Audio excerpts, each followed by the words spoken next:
God's Not Dead too. We are introduced to new characters and revisit characters from the first film.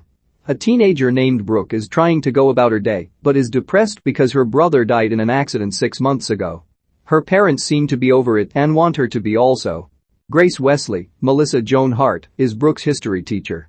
She is very upbeat and was even voted Teacher of the Year. She lives with her elderly father whom she takes care of. Rev.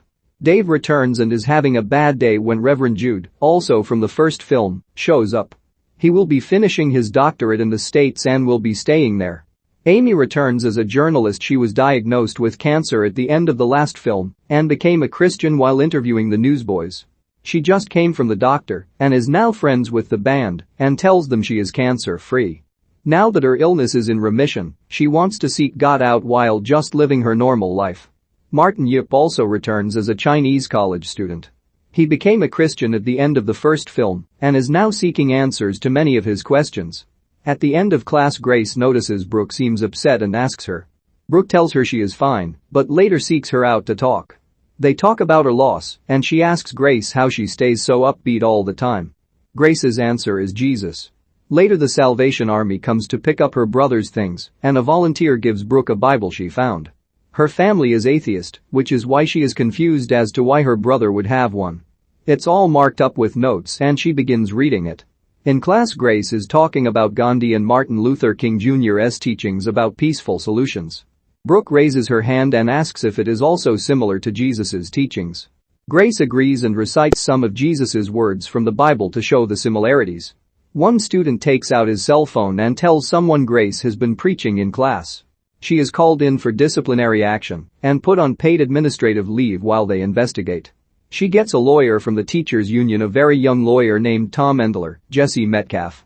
He is not a Christian, but feels as though that will help their case. At the next meeting they offer her a plea: just apologize to the board for her wrongdoing, and it will all be over. She refuses as she doesn't feel as though she did anything wrong. She was just quoting someone, not preaching. The case now goes to court. The prosecutor, Peter Kane, goes to Brooke's house to convince her parents to get in on this. It will help her get into college. They want to make this very public so Grace will be the example God is dead. They agree despite Brooke not wanting anything to do with it. Rev. Dave is called for jury duty, and he is selected to be on the jury for this case. Brooke and her friends begin protesting as the case goes on. Her best friend Marlene is Amy's niece. She calls Amy to try and get her to report on the story. As the case goes on, Brooke goes to church and sees Martin. He, as a new Christian, has many questions, but she has more and begins to ask him. She becomes a Christian in the church that night. Martin, however, is disowned by his father for his faith. He later decides to return to China to become a pastor. Meanwhile, Rev. Dave and other pastors receive a subpoena to submit their sermons from the last 3 months for review. He refuses. Many witnesses are called to testify. Grace's principal expresses how Grace had invited her to church one time to support their students, and her colleague says how she talks about God all the time on school property.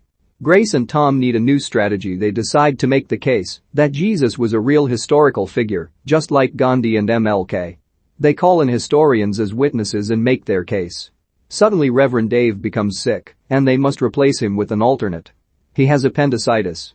They replace him with a young woman who dresses differently, colored hair and makeup, piercings, tattoos. Despite this, it's looking positive when Brooke barges into the courtroom. She wants to testify to help her teacher. They agree, thinking she will only help. However, the conversation they had about her brother comes up. Kane makes the case that if they never had this conversation where Jesus was mentioned, she never would have asked the question in class or become a Christian. It seems as though all hope is lost, and Tom tells Grace to prepare to lose. To show their solidarity, Brooke and all her friends show up at Grace's door that night singing How Great Thou Art by candlelight. The next day Tom is nowhere to be found. Suddenly he barges into the courtroom and calls Grace to the stand without her knowing. He badgers her, questioning her about her faith, causing her to cry and ask, "Why are you doing this?" He goes on to ask the jury to just convict her already. He is found in contempt as he goes on and on, yelling, saying that this is the first step, let's just silence all the Christians, and if this doesn't work, fine them, jail them, etc. He tells Grace later that he had to do it that way without her knowing, so that the jury would see her true reaction. At the Newsboys concert they phone in Amy to pray for the outcome. Amazingly enough, Grace is cleared of all charges. The replacement juror is a Christian, showing not to judge a book by its cover. They all go outside and a huge crowd is there singing and celebrating with Grace that God is not dead.